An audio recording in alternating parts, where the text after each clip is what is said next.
হেমষ্টাৰ্ছ তোমালোকে এয়া ছবিত দেখিছা এইটো হ'ল সূৰ্য আমি চবেই জানো হয়নে সূৰ্যৰ পৰা আমি কি পাওঁ সূৰ্যৰ পৰা আমি তাপ আৰু পোহৰ পাওঁ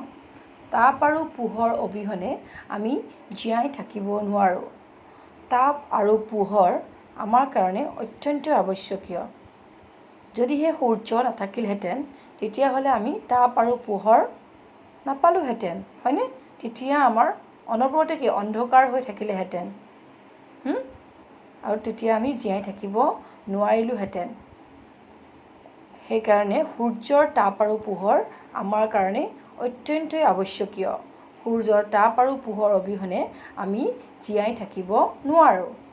সূৰ্যৰ পৰা আমি তাপ আৰু পোহৰ পাওঁ আৰু সূৰ্যৰ তাপ আৰু পোহৰ অবিহনে আমি জীয়াই থাকিব নোৱাৰোঁ আমি আজি পঢ়িম আমাৰ পাঠ্যপুথিৰ অন্তৰ্গত দ্বিতীয় অধ্যায় পাঠ 2 আৰু তাৰ নাম হ'ল তাপ আৰু পোহৰ আমি আজি পঢ়িম আমাৰ পাঠ্যপুথিৰ অন্তৰ্গত পাঠ 2 পাঠটোৰ নাম হ'ল তাপ আৰু পোহৰ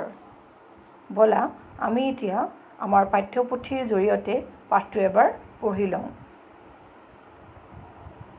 এতিয়া এইটো হ'ল আমাৰ অধ্যায় 2 তাপ আৰু পোহৰ আৰু তাপ আৰু পোহৰ এই পাঠটো লিখিছে অধ্যাপক চন্দ্ৰমল কাকতি তাপ আৰু পোহৰ অধ্যায়টো লিখিছে অধ্যাপক চন্দ্ৰমল কাকতি আগতে আমি চন্দ্ৰমল কাকতিৰ বিষয়ে লেখকৰ চমু পৰিচয়টো আমি পঢ়ি লওঁ অধ্যাপক চন্দ্ৰমল কাকতিৰ ঘৰ গুৱাহাটীত তেখেত গুৱাহাটীৰ কটন মহাবিদ্যালয়ৰ ৰসায়ন শাস্ত্ৰৰ অধ্যাপক আছিল আৰু সেই পদৰ পৰাই তেখেতে অৱসৰ লয় তেখেত বিজ্ঞান বিষয়ক পাঠ্যপুথি যুগুত কৰি স্কুলীয়া ছাত্ৰ ছাত্ৰীৰ উপকাৰ সাধন কৰে অধ্যাপক চন্দ্ৰমল কাকতিৰ ঘৰ আছিলে গুৱাহাটীত আৰু তেওঁ গুৱাহাটীৰ কটন মহাবিদ্যালয়ৰ ৰসায়ন শাস্ত্ৰৰ অধ্যাপক আছিল আৰু সেই পদৰ পৰাই তেখেতে অৱসৰ লয় এতিয়া আমি ব'লা পাঠটো পঢ়িম তাপ আৰু পোহৰ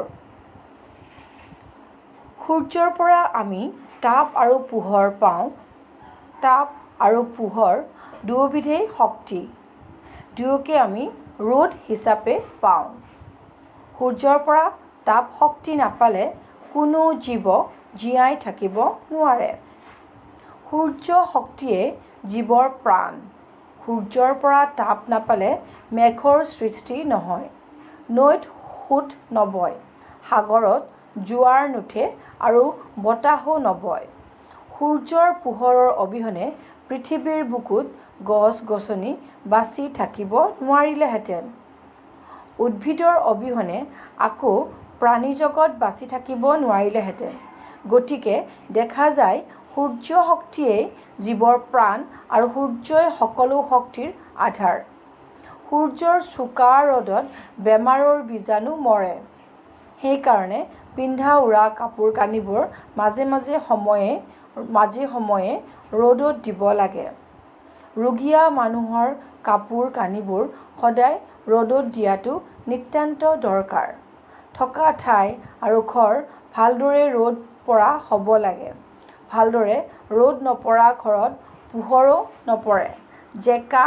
ৰ'দ নলগা ঘৰত বাস কৰা মানুহৰ গাত পানী লগা কাহ ইনফ্লুৱেঞ্জা বাত আদি বেমাৰ লাগি থাকে তাৰোপৰি মানুহবোৰ হেতা নিস্তেজ আৰু দুৰ্বল হয় ৰ'দ নপৰা জেকা ঠাইত গজা গছ লতাবোৰ দুৰ্বলী হয় ৰ'দ নাপালে মানুহৰ অৱস্থাও তেনেকুৱা হয়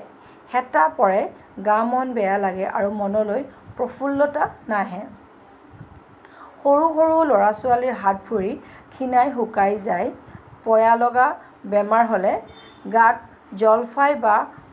কড লিভাৰ তেল ঘঁহি সিহঁতক ৰাতিপুৱাৰ কোমল ৰ'দ লগাবলৈ দিব লাগে তেতিয়া পয়া লগা বেমাৰ ভাল হয় গাত ৰ'দ লগালে ছালৰ তলত এবিধ খাদ্যপ্ৰাণ দি তৈয়াৰ হয়। খাদ্যপ্ৰাণ স্বাস্থ্যৰ কাৰণে দৰকাৰী বস্তু। সূৰ্যৰ কিৰণত ৰোগ আৰোগ্য কৰিব পৰা শক্তি আছে। ৰ'দ লগালে ঘাঁ ফোহৰা আদি ছালৰ বেমাৰ সোনকালে শুকাই যায়। ডাক্তৰসকলে ৰ'দৰ সহায়ত যক্ষ্মা ৰোগৰো চিকিৎসা কৰে। এইটোৱে আছিলে আমাৰ অধ্যায় তাপ আৰু পোহৰ। ঠিক আছে, তোমালোকে আজি প্ৰথমতে ভিডিঅ'টো শুনিবা আৰু পাঠটো পঢ়িবা। ঠিক আছে, আৰু পাঠটো পঢ়ি মোলৈ এটা অডিঅ' পঠাই দিবা। ঠিক আছে, ধন্যবাদ।